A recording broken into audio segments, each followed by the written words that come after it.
You're listening to The Art of Imperfect Adulting. I'm your host, Amy Stone. Here, I share stories from real people navigating the adventure that I call adulting. Are you ready? Me too. Let's do this. Hello, friends. In this episode, I'm going to introduce you to Tara Pyfrom. What we talk about in a nutshell is her decision to move her family from her home in the Bahamas to Canada, which is a story worthy of telling all on its own. But what makes this particular story interesting is that the impetus, the reason she made the move was that she lived through a hurricane, Hurricane Dorian. Now, for the listeners who may not know, I also live in hurricane country. So tropical storms are something that I personally do think about, something that's a part of life. We do also talk about, you guys, gardening and her dogs. All right. So now, if you're ready, I'm ready. Let's do this.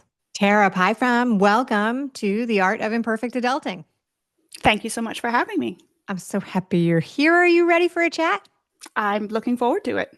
Let's do it. All right. So I start every interview, pretty much, almost all of them, by asking people where in the world they are right now, which is going to be an interesting part of this conversation. Where do you call home these days? So I call New Brunswick, Canada home these days. Wow, I had no idea what you were going to say there. That's okay. New Brunswick, Canada. Okay, I love it. All right. So before we dive into the topic of the day, I like to ask people a little bit about themselves outside of their family, outside of their job, outside of the topic of the day.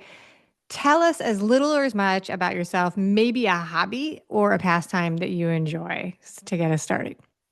Okay. I worked for 15 years in office administration. So very organized personality. I love to garden. Okay. And we'll probably talk a bit more about that. It's a bit of a passion of mine, and I've kind of transferred from tropical gardening to Canada gardening, which is an entirely new experience. And I have 3 dogs who I absolutely adore and could not imagine life without having a dog. Very cool. So gardens, dogs, and organization. Got it. Love it. That's like, so I can see there's connections there. All right, very good. To get to the topic of the day that you proposed, you have a story about living through Hurricane Dorian that you'd like to share. Does that sound like something we can talk about today? Yeah, that's definitely something we can talk about. Let's do it. All right. So let's start about talking about life before the hurricane, setting the stage, as it were, a lot before. Tell us a little bit about you and life in the Bahamas when you were younger, maybe around high school or middle school age. What did you love? Were you thinking your future would look like? That kind of stuff. So I was born and raised in the Bahamas. My family goes back about 8, 9 generations, all island people. I grew up on a very tiny island, only about 300 people population. Okay. High school, I would have taken a 20-minute ferry boat ride to get to high school every day. Wow. Okay. So yeah, that's an interesting and unique one, right? But growing up on a tiny island surrounded by the ocean is a big part of who I am. I never, wildest dreams ever imagined living away from the ocean. The ocean's just part of who you are when you're an islander.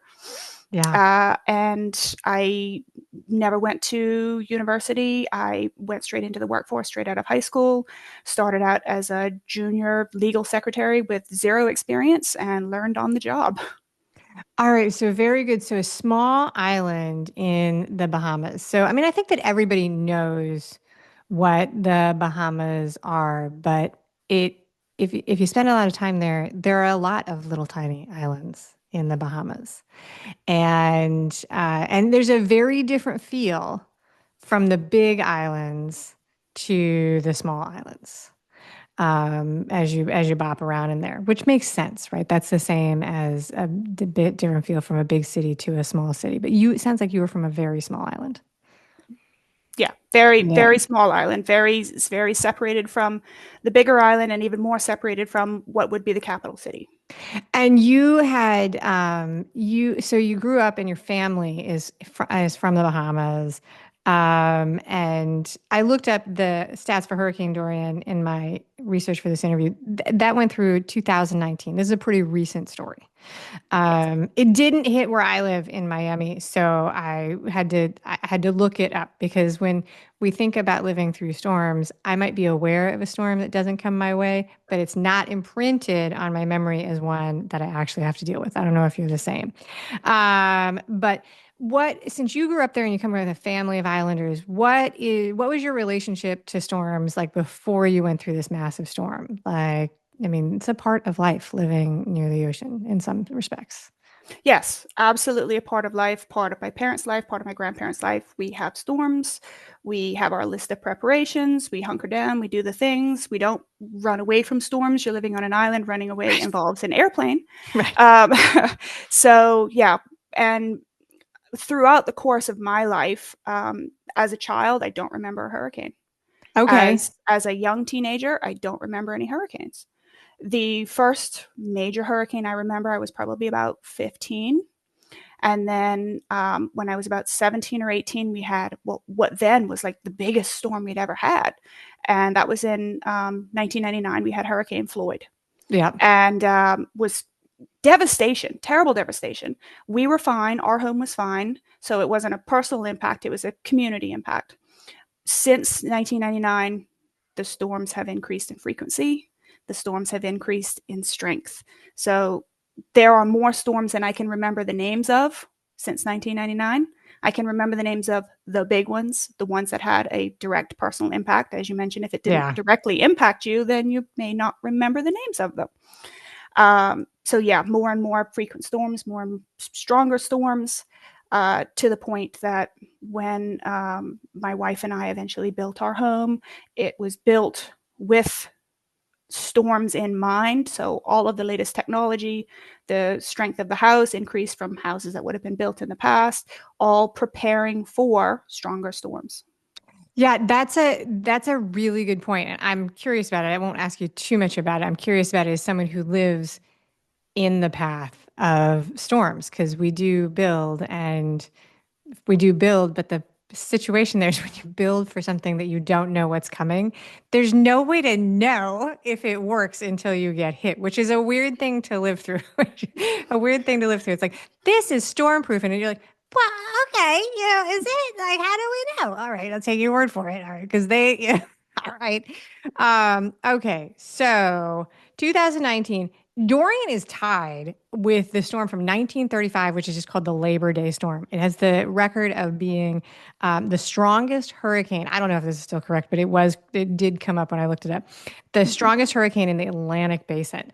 That's massive. Category 5, which is the highest that we rank, even though many people think that the scale should now be expanded.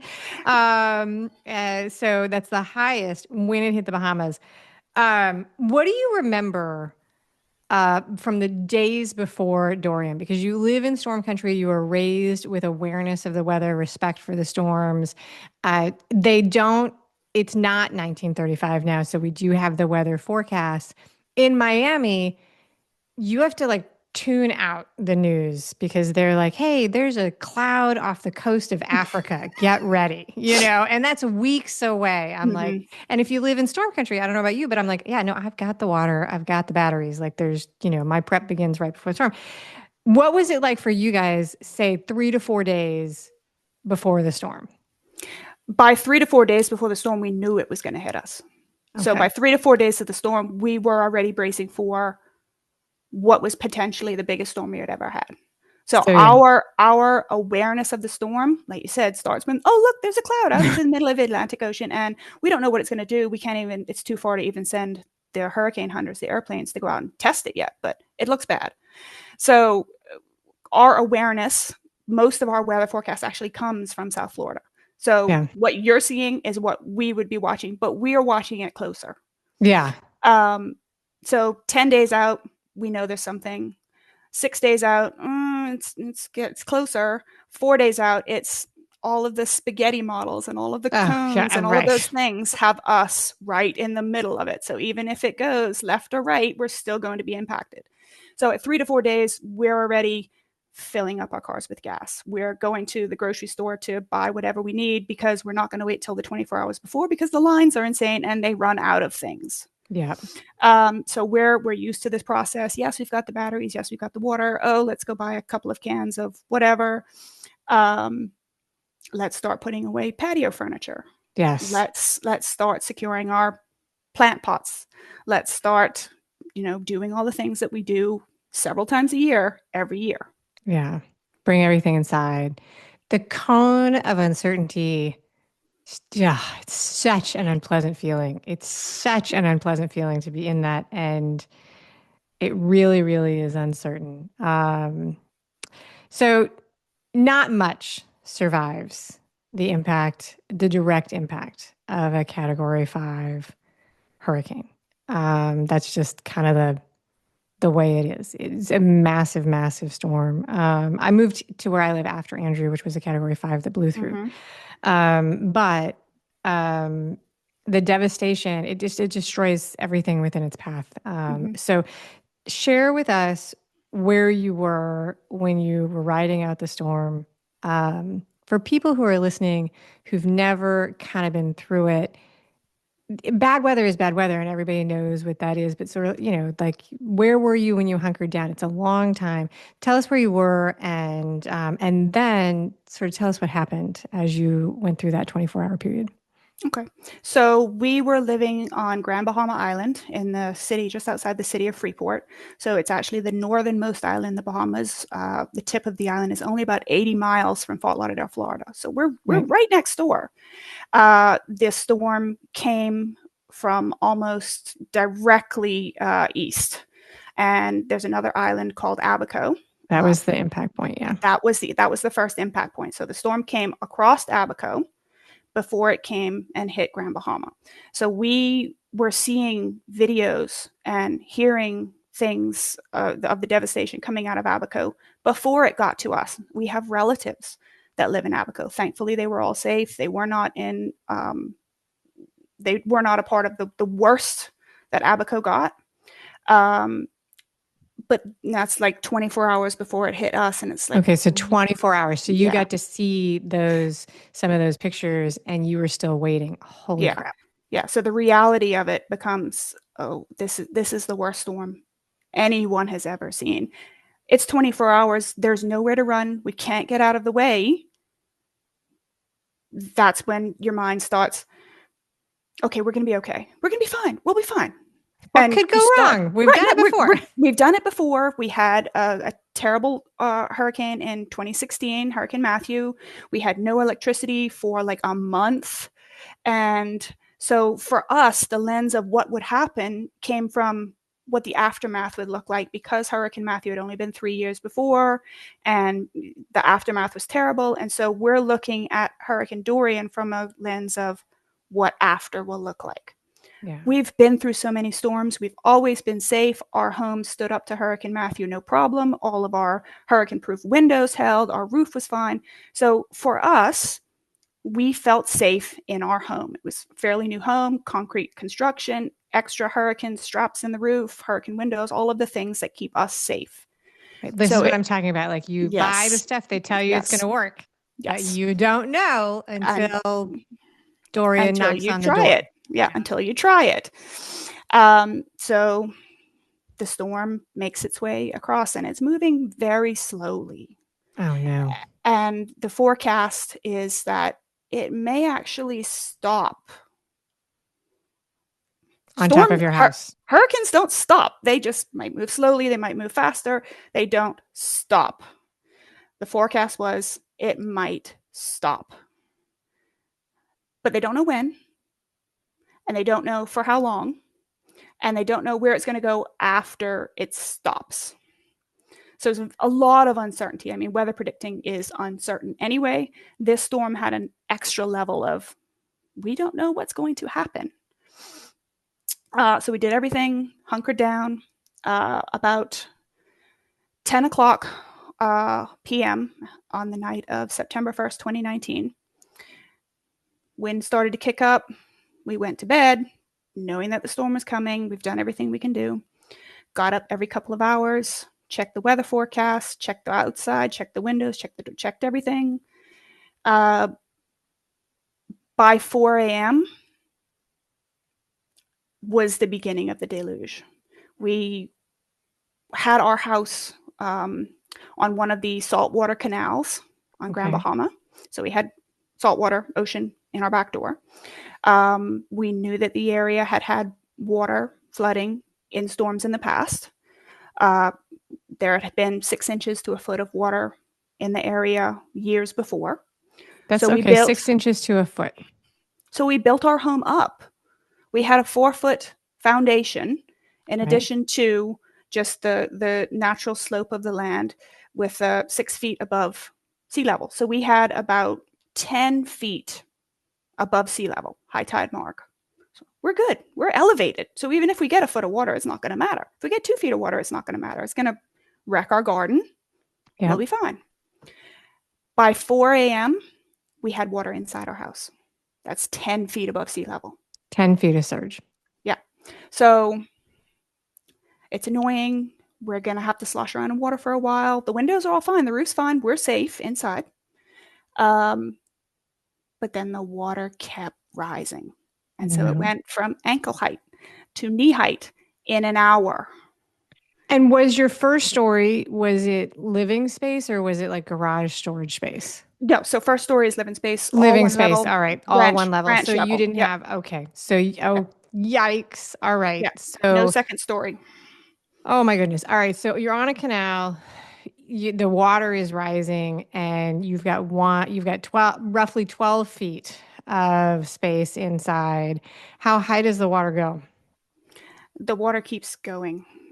We were swimming Oh my inside gosh. the house. Oh And my goodness. it kept going. It kept going. We had my wife and I, our 6-year-old daughter, and 5 dogs swimming inside of our house. We can't. There's no rescue. No. We put out an SOS, knowing that no one could come get us. But whenever someone can help, we need help. Which is And what you're supposed to do. That is what you're supposed to do, just so that people understand. It's like yeah, you set off the beacons, you alert the authorities. They cannot respond no, during the storm because it puts them at risk. mm-hmm. So, but you are still supposed to do it because that puts you on the response call for as soon as it's safe. Yes. Yeah. So we did all the things, and it just went from one. Your brain stops functioning normally when faced with death. Yeah. It becomes purely fight or flight. There's no flight. There's nowhere to go. Yeah. There's nowhere to go. We can't swim in 185 mile per hour winds with 12 feet, 15 feet, 16 feet of storm surge to go to the neighbors that's a few hundred yards away and try to get into their second story. There's no one coming to get us. We're here, and our house is filling up with water like a fishbowl. Oh my goodness. What do you do? How do you make it? We start looking for things that float. We don't Okay. have life. We don't have a boat. We don't have life jackets. Okay. We have extension cords to use as ropes. Oh We my have goodness. a cot mattress that has a plastic cover that's floating. That's our raft. We Yeah. have pool toys. I stick an inner tube pool toy around my That was the daughter. first thing that came to my mind was pool toys, actually. Yeah, yeah. Yeah, because So those come inside. Those come they inside. do. They're in the I keep mine in the bathtub because they're dirty Yes. and gross. I put them in the Yeah. bathtub when the storm is coming, and that was the first thing that popped in my mind. Yeah. Um, how how long do you guys have to survive in water and high winds, floating, and a really perilous situation? So we got to the point that we were terrified that we were going to drown inside the house. The water got that high. And we made a very brief trip outside, thinking that outside would be better because then we would still have breathing room. Okay. That didn't work. That didn't last but 30 minutes. We ended up back inside the house, and the water just kept, up, up, up. Eventually, we were 3 feet of breathing space inside our house at our ceiling when we finally made the decision to go into our attic. Now, the reason we hadn't gotten to our attic before that, one, there's nothing stopping the hurricane from ripping the roof off. So we're Sure. that much closer to the storm. And two, we were genuinely frightened that we were going to drown in our attic. There's no way out of our There's attic. no We way don't, out. There's no no exit. dormers, no dormers, no way to cut through the roof and get out onto the roof. Nope. Once you're in there, that's it. So when we had about 2 feet of breathing room at the ceiling, we made the decision to get into the attic. The process was challenging. We did have a ladder, drop down ladder from our attic, so we had way to get into the attic, but we had to get a young child and 5 dogs and ourselves into the attic. By the time we got the last dog into the attic, there was a foot of breathing room, and I had to dive under our door frame to get into the room that had the attic access. I can't even imagine that. I cannot even imagine that, Tara. Like it's and you were probably wet, right? Yep. One of the things ocean water in the Bahamas is warm, but it's not body temperature warm. And when the storm comes through, you've got the wind, so you were probably wet and cold and trying to keep your kids safe. And I'm going to bet that I can't imagine. So, and how many hours? When storms stall out, it's a long time. So you've got the agitation that builds. No matter how many times I've been through it, when the feeder bands begin to come through, I'm not panicked, but it does raise my Mm-hmm. agitation.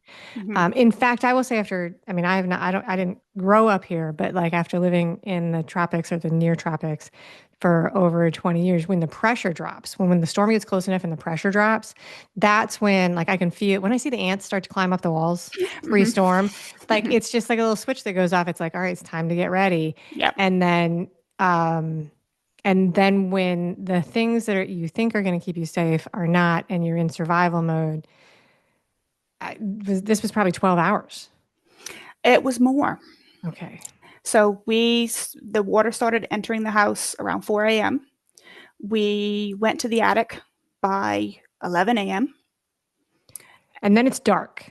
So And then even it's though it's dark okay, then it's dark and there's no windows. and So it's very, very loud. like the people, I've never heard this noise, but this is where the people say it sounds like a train. Yeah. Yeah. Yeah. It's very, very loud. And every time a tree branch hits the wind, hits the roof, and we can feel the structure of the roof shifting. Oh gosh. Oh my goodness. It's so So scary. So we scary. exactly. So So we're scary. cold. We're cold. We're wet. We have very little food, very little water. We are in Terrified. shock, Yeah. right? Running on adrenaline for the last 7, 8 hours. Um, and so everyone's shivering. It's not that cold, but it's shock, right? It's shock and the water, like this is why you can't stay in the ocean Mm-hmm. for like a long time because it is colder than your body. So Mm-hmm. you can get really cold. Like that's Yeah. why, yeah, no, yeah. And then the shock. So your blood sugar drops. Oh, So we spent 24 hours in the attic, no okay. light, very little light, preserving our cell phone light to use when absolutely necessary. Oh my goodness. No cell signal once we went into the attic. Oh, So did you have no, cell signal before you went in the attic? we had cell signal up until the point we went into the attic. It is the only time in anyone's memory that we have had cell signal during a hurricane. So we were able to check what the hurricane was doing right up until we went into the attic. Because it's my theory that they just shut, like I sort of know when the storm is close, when everything shuts off. I just think that Yeah. they shut it off in advance so that they don't have explosions all over town. They're like, Yeah. because it goes, I'm just like, and we're done. Yeah. See you in 24 hours. How do you know? So you have no, this is another thing that I've actually never lived through. Like, so by the time I moved to Florida, they were able to do the storm windows and doors. So I Mm-hmm. never lived through the metal coverings on the outside of the house. But people do say that one of the stresses is you can't see out what's Yeah. happening. Like it's keeping you safe, but all you have is the sound Mm-hmm. of branches hitting and the wind. So you're in the attic, you're cut off from being able to see anything. How do you know? How do you figure out when it's over and you can come out? So we spent the longest night of our lives. Like I said, we went to the attic around 11 a.m. and We spent the entire night. Our daughter slept miraculously. Shock, probably. Shock. The Yeah. dogs slept miraculously. The My blessings of being a Yes, my wife and I did not. no. And I literally sat with my back against one of the bracing roof bracing, feeling it move with every time the wind would, have a big gust, repeating over and over again, please let the roof hold. Please let the roof hold. Please let the roof hold. Please let the roof hold. All night. And it did hold. And it did hold. Okay. The roof, we never had any problem with the roof. There was never water in the attic. We were watching the water rise in the ladder area, and each rung of the ladder, as it would disappear, would be our indication that it was going higher. And when we plateaued, sometime around 11 p.m., it's like, okay, 12 hours in the attic. It's not getting any higher. That's good. Maybe we won't drown in our attic. Maybe as long as the roof doesn't rip off, maybe we'll survive. Maybe. Went through the whole night. Woke up around 5 a.m. Pitch black. You do this, you can't see your hand. Right. Take the cell phones out of there, like little baggies. They're nice and safe from the water. Take the cell phones out, turn them on, look at the water. Wait, we can see ladders that we couldn't see before. The water is going down. The water's receding. Okay. And around about the same time, we could hear a definite decrease in the noise. So water's going down, noise is less. That means the storm is leaving. The storm is leaving, but it's nighttime. Yeah, so it's still 5 o'clock in the morning. It's still dark. Yeah. We can't see anything. So we're going on. I can see the water level, and I can hear it's a little less windy. So we're still waiting. Yeah. Like at that point, we're like, okay, we're alive. We're not going to die. I have no idea what the next 2 hours is going to be. I have no idea what the next 2 weeks, 2 years is going to look like. Nothing. It's just minute to minute to minute. Yeah. Sun came up, 7, 8, because it's still really cloudy and you can't see a lot. And we get a little bit of light, and we watch that water decrease and decrease. And we take a guess at estimating that we might be able to get out of the attic around noon. Okay. It was about 11:30 a.m. we came down to the attic. So 24 hours almost to the minute that we were in the attic. Water receded down to about ankle height in the house. Get all the dogs out, get the child out. Everybody's situated on countertops, our master bedroom bed, because that was the safe zone. And it looks like a bomb went off on the inside of our house. Our really expensive hurricane impact windows and doors did not break. They did, however, open up. Well, and they're designed to, bizarrely, is something that I have been told, they're designed to let things pass through at a certain point, so that seems, I don't know. I'm not the engineer. I just take people's word for it. But I was like, should this be happening? And the guy was like, that's what they're designed to do. And I was like, I don't understand how this is the good plan, but okay. And I didn't know that at the time either. Yeah. Well, it's counterintuitive. It's like you're supposed to keep the storm outside window. Yes. So, the house looked like a bomb went off. Everything's broken. Our living room furniture is sitting on our kitchen island. Oh my goodness. Tilting on our kitchen island. We can barely walk anywhere. Everything's covered in ocean silt, ocean mud, seaweed. Yeah. Everything's wet. Did you see any fishies go through when you were watching the water? I don't know exactly what I would do if I saw that when I was in the house. I tell you the truth. Yes. Sure. To be fair, at the time, that was the least of our worries. In hindsight, there's been a lot of conversation about, what if there had been a shark? Right. Or anything. What would have happened? It could have gotten worse. Or I just don't know. I just think it would be okay, you don't belong here. And this is the people's space. Yeah. So within a couple of minutes of actually coming down out of the attic, rescuers arrived. Okay. It was still blowing 90 mile an hour. So they knew, they were aware. And they were ready to check. They were aware. We were one of the very first they came to on the entire island. So they had your distress call. There was probably a neighbor with higher ground and more visibility that was Yes. reporting your information. They came in their little Zodiac boat to get you guys out of there. Pretty much, yeah. Yeah. Little open boat, three guys. One of the guys had to swim in because they couldn't bring the boat to our back door because then they risked like wrecking the boat. That's not where boats go. So the boat had to Yeah. stay in the canal. Most of the yard was still underwater. You couldn't see our swimming pool. We had to wade out in waist high water, 90-mile-an-hour wind. It's With still 90 mile an still hour. blowing 80 to 90 mile an hour. Oh my And we're out in goodness. the hurricane. And they're in a boat. And Like they're in a boat. that's terrifying. Yeah. Just for perspective, I think it's 25-mile-an-hour winds is a small craft warning, and you're standing outside, leaving the house, getting into a small craft. Okay. Yes. Yes. Okay. Oh So my God. the rescue in and of itself, like aside from everything that we had just about, was traumatic.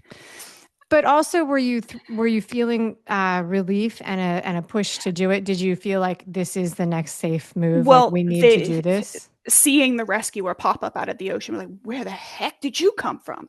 But that moment was the someone else is here to lead. Okay. I'm going to put all of my trust, all of my faith, whatever they tell me to do, that's what I'm going to do because someone else is here to take over. And so that's what we did. We did what they said. They got us out of there. We were taken to a staging area, sort of a shelter, but not. We were able to get from that point to some amazing Good Samaritans that put us up in their house. We waited out the rest of the storm there. They fed us, they clothed us. We had beds to sleep in. Folks that were acquaintances that we would have said hi to in the school drop-off line, and that's it. We didn't know them, and they took us in. Yeah. I can't say thank you enough to folks like those folks that put us up and the folks that came out in a storm and risked their lives to come and get us. Yeah. We were on the island for 48 hours after the storm, and then we evacuated to South Florida. Okay, so 48 hours. And so what you experienced is a total loss. Like Yes. there's really nothing to come back from. That is a really, really tough story. And I want to say thank you for sharing it with us. You told it very calmly, which means that you have probably told it a lot and you've done a lot of work. As I tell this story, I've lost count how many times I've told this story. My face is red. My face is not normally red. That's anxiety. My heart is beating. Every time I tell the story, same thing. Still. Yeah. But it is, so the official death toll of Dorian is 74. I looked it up. That's actually a massively high death count from a hurricane, truthfully. But like with all storms, even the article that wrote this, they said that this is estimated to be much lower than probably the real count. If people have never seen it, it's just very hard to understand, to figure out what actually happens in the aftermath when something has wiped everything out, especially when you're talking about a place that is rural or island communities where you just don't know you don't always know who is there to start and who's thereafter. It's hard to correct the data. It's crazy. It's crazy. But the point is that it's not an overstatement to say that you're very lucky to have made it through. Yeah. And that in itself is not to say that the decisions that you made leading up to this storm were anything other than the correct decisions, right? We live in we live in the path of storms. But we invest in structures that are supposed to stay. And to be fair, the structure did stay, but that doesn't mean that your life may not be at rescue. You followed all of the instructions. You were ready. The official instructions are to be ready for 72 hours, right? Which anybody who lives in a storm path, we've got slightly prepperish tendencies. Like you've always got 3 days worth of stuff. Like when you prep for a storm, we know that could mean a month without power. So we're like ready. We're ready. But when the water comes to your ceiling, no one is ready for that. Exactly. In the aftermath, if you had looked at the exterior of our house, it looked fine. Oh my God, that's all the windows crazy. all of the windows were fine. The exterior concrete wall was fine. The sheet metal roof, there's not a single panel off the roof, not one. But to make it through, that is, and also, like you said, prior to this, the high water line, which is what we look to when you are looking in a storm zone, they show you where the water was before. That's all you have to go. All right, so you evacuate to my home, South Florida. I hope that we were kind to you when you got there. It is evacuations from storm in storm country. Like you take care of the people who come through. It's one of the things that we do, not just here, anywhere, right? Mhm. Anywhere. People who've been through it try to do their best. But this part of your story that you shared with me on the forum is that you guys were pushed to start over in a new place, and you mentioned that you are now in New Brunswick. How did that happen? In the immediate aftermath of the storm, we were suffering terribly with PTSD, Yes. trauma, just a need to not go back there, not to ever experience that again, not to ever put ourselves and our daughter in the path of a hurricane, because obviously we thought we were going to be fine. This storm was way outside of fine. The storms are getting worse. This is the worst storm that's ever been. The next one, maybe worse than this one. You Yeah. mentioned earlier about the Saffir-Simpson scale, and category 5 is the highest one Yeah. for now. Right. Well, so it's at the top. So Yeah. it's like there's a plus sign there. There's no end of that range. It's like 0 to this is 1, and Mhm. this to this is 2, and then 5, it's like this and forever, you know? Mhm. Yeah. Okay. So we very quickly, in a haze of trauma, decided we were not going back. There were no legal pathways of immigration for us to remain in the United States Right, because you're permanently. Commonwealth. Because we are Commonwealth, we Yeah. are Bahamian citizens. There, we investigated, we did all of our due diligence and checked to see, is there a way that we can legally remain in the United States? There was not. There was never a question of us staying in the United States illegally. Never. Um, so the next question was, okay, well, we're not going back to the Bahamas and we can't stay in the United States. Where are we going? Let's go to Canada.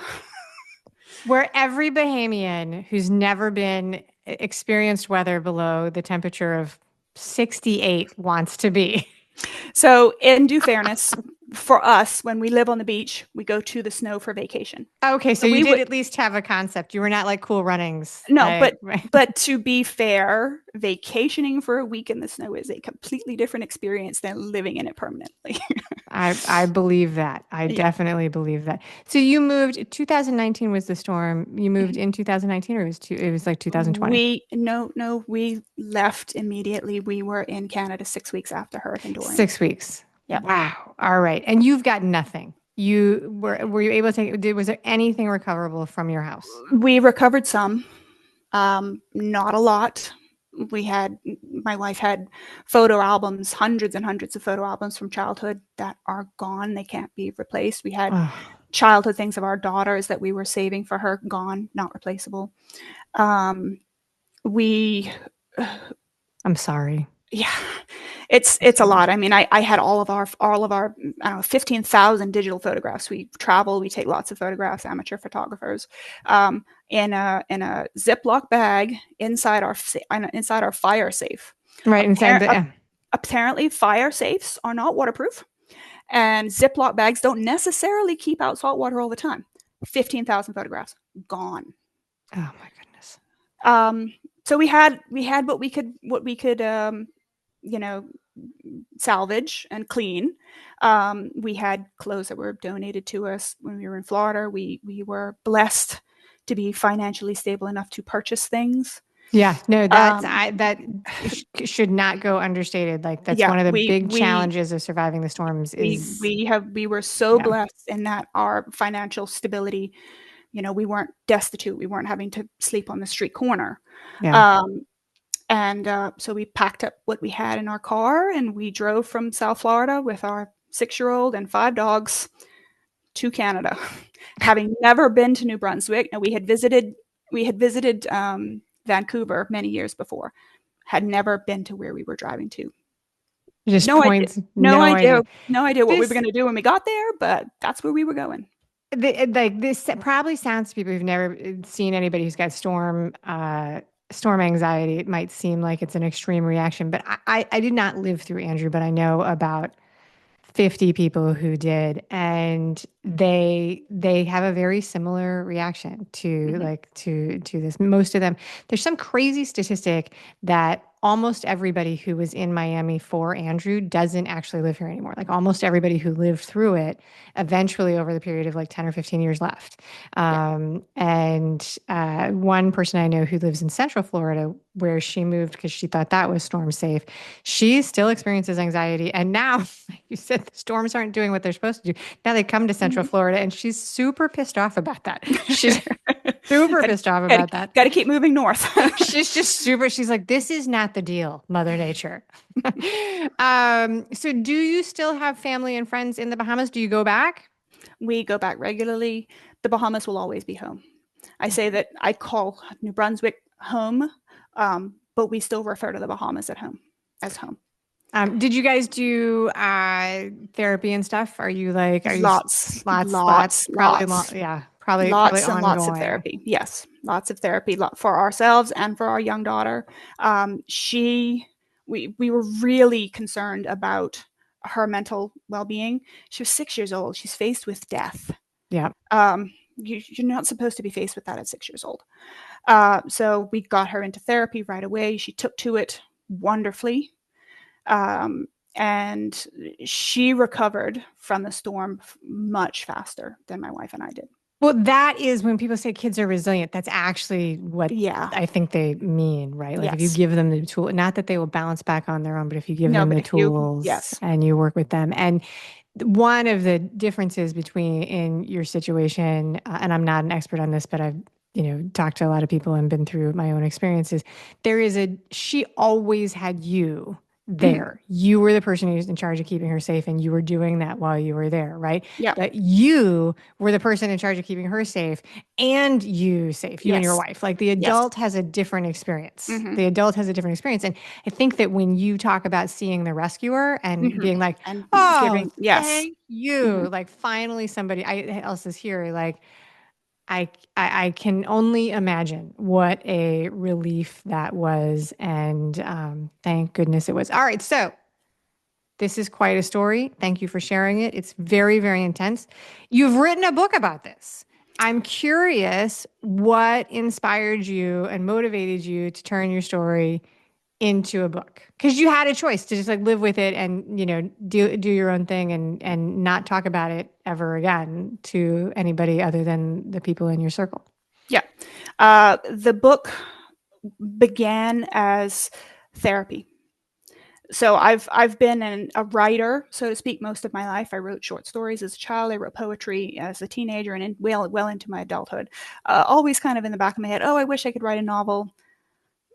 It's one of those things you say, oh, I wish I could do this, and then you never do it, right? Eight So out of 10 adults want to write a book. yes, exactly. So it started out with my therapist. Oh, you're a writer. Write it down. Yeah. Write it down. We're going to read it again and again and again and again and again. Desensitization, baby. Yes, and I'm tears and snot running down my face and sobbing and trying to read, and it's not for the faint-of-hearted. Yeah. um, but it worked, and it worked for me. And so somewhere, 6, 8, a year into therapy of writing it out, it occurred to me that I had enough written down that it was the basis for a book. And so with my wife's encouragement, she had told me for years that I should write a book. Okay, I'm going to try to make this a book. Who wants to read someone's journal Right. to a There's a certain big degree? difference, right? There's a big difference. Yeah. Yeah, so a lot of editing, a lot of process of turning what is someone's personal journal into a memoir that someone else would be interested in reading. All right. So, in a minute, we're going to get to the final questions, which is going to be a dramatic shift since the story was so intense, because that's very light Yes. and fun. But tell us where the book is available now for pre-order. Tell us what the book is called, where people will find it when it comes out for real. And we're going to include the pre-order link in the show notes and in the email that goes to the subscribers at Imperfect Adulting. So everybody should sign up for that. Okay. So the book is called The Ocean in Our Blood. It is available for pre-order now through my website, www.tarapyfrom.com. And pre-order means you can order it now and it will be shipped to you now. It will be available in retail stores and online at Amazon.com in July of this year. Very exciting. All right. So we will put that link in the show notes and in the email. I want to thank you very much for sharing your story and including the information about the pre-order. That is very cool. All right. Now, drum roll. I'm going to ask you 3 questions. Bum, ba-dum, bum, bum. These are rapid fire just for fun. The idea is that you will answer with whatever comes first to mind. And that's how this goes. All right. Do Okay. you consider yourself a morning person or an evening person? Morning person. Do you have a favorite holiday? And if so, what is it? It's Christmas. I know that's kind of generic, but it's Christmas. No, I love it. How could there be a wrong answer for that? You get to decide what your favorite holiday is. If it's Christmas, it's Christmas. Yay. All right. What is something that you would really like to see in person in your life? Like something you would like to see during your life. It can be a place, like a park, a location. It can be an event, an experience, whatever. But what's one thing that's on your bucket list there? So actually, this is a conversation we've been having recently because we're actually thinking of traveling there. I want to climb the Sydney Harbour Bridge in Sydney, Australia.